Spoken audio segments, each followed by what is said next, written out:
Happy New Year, East Gwillimbury. We're going to chat about what happened in the real estate market in December 2021, which is the most current month we have through the Toronto Real Estate Board. We'll compare that with what happened in December 20 a year ago, and then we're going to have a look at November 2021 as well. And we're going to start with the numbers. So the N stands for new listings that came to market. And in December 2020, we had 31 new listings that came to market, 38 sales that happened through the month. So more sales than actual new listings that came out. 38 active listings, which essentially are the listings that didn't sell, and they carried over into January 2021. November 2021, we had 77 new listings come to market, 59 sales through the month, 43 active listings, which carried over into December. And December, we had new listings of 36. We had sales of 36, so that's a total net zero there. And active listings, which carried into January, were 29. If we're looking at the money, $1,003,000 was the average sale price across all home types a year ago in East Gwillimbury. $1,358,000 was the average sale price in November 2021, and $1,538,000 is the average sale price currently trending in East Gwillimbury. Now, again, you might be looking at quite a difference between these numbers, and we are seeing that in surrounding markets as well.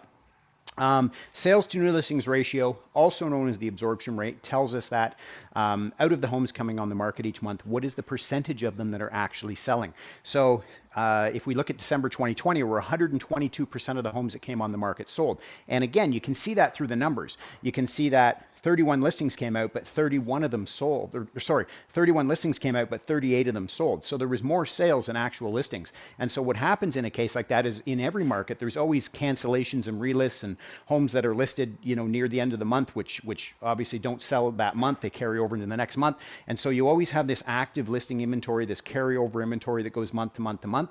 And so when we see that, what happens is there's not enough inventory to meet the demand, because when you look at the sales new listings ratio, it is calculated by dividing sales into new listings. And so when you see that, the only way you can get that number is for buyers to be going back into that active listing inventory.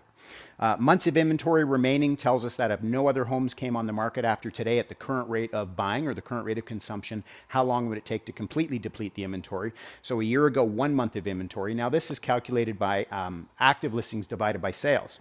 So November 21, 0.7 months, currently trending at 0.8. Sale price to list price ratio, 99.9% of asking a year ago, 112.5 in November, currently trending at 110%.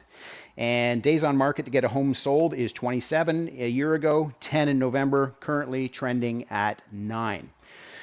So hey, we've had quite a last 12 months in real estate, and I know whether you are a buyer or a seller, there's a lot of information to take in. There's a lot of information to know. When's the best time to sell? When's the best time to buy? How do you do that? How do you, as a buyer, how can I structure my offer to, make sure that I'm competitive? And, as a seller, how can I make sure that my home is showcased in its best light possible? I love those questions, and I would welcome you to utilize me as a resource. Feel free to reach out with any questions you have. I'm happy to answer them.